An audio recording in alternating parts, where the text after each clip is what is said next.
Okay, here's my audience. All right, and Thad, I'm going to let you do this.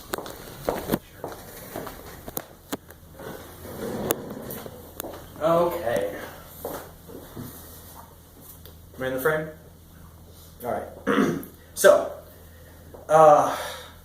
what do you guys think Comcast, Verizon, and AT&T have in common?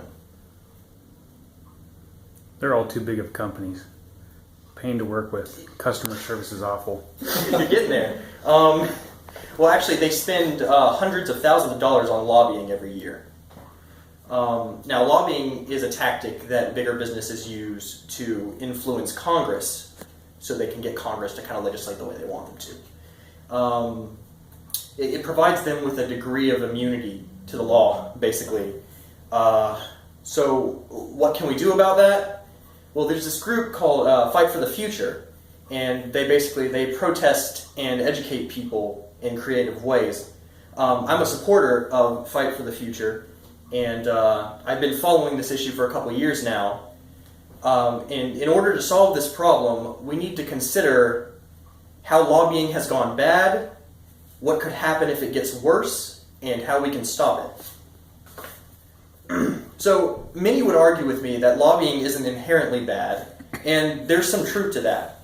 Lobbying originally was created so that people could convene with Congress and discuss laws and how the laws affected them, so that Congress would know the impact of the laws they were making. So originally that's pretty balanced and fair, but it went wrong. Basically, corporate greed turned it into an implement.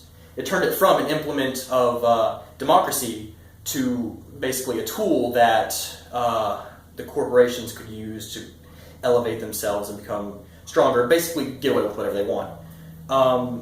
How did they do that? Well, they used money. Lots and lots of money. So the corporations would make generous donations that they would label as campaign support.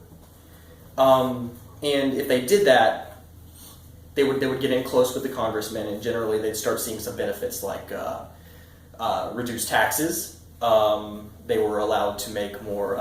They were allowed to let off more pollution. They're allowed to basically just cut a little bit of slack.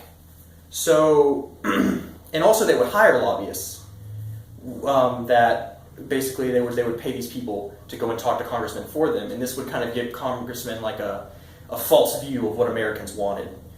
So what could happen if it gets worse? Well, as we speak, there's this Trans-Pacific Partnership bill that is in the process of being pushed through. And the thing about this bill is that not even Congress was allowed to see what was inside it. It was actually made pretty much by corporations, which I feel like definitely throws up some red flags here. Leaked provisions, like parts of the bill, they were leaked on the internet, and it looks like they might give some corporations sovereign nation state, which pretty much makes them above the law. So what can we do to stop it? Well, the corporations kind of have the law on their side. So the only thing we can really do is spread the word and get support. Now, as I mentioned earlier, Fight for the Future has been rallying and protesting for a few years now. They've done some really creative stuff. Like one, they sent all of the Republicans in office rubber stamps, and these rubber stamps read, "I approve Obama's secret trade deal." It's like it's like a sarcastic jab at them, and kind of an attempt to get them to see what they're really doing here.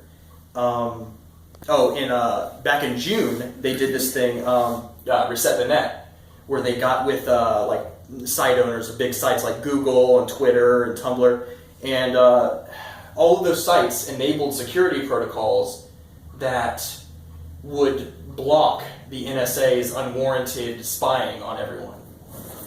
So that's just some of the few things that they've done to defend our basic rights. So, in conclusion, big businesses were rapidly becoming stronger due to corruption in Congress, and though lobbying isn't inherently bad, it's being used to usurp power from the people.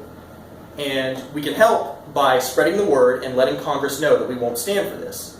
Now, if you guys are interested in finding out more, you can go to fightforthefuture.org. They're a really cool group of people. They've been working on trying to, stand up to this, basically. So, thank you for hearing me out. Oh, no, it's not your fault. Also, here's my audience again. Here's the spin. And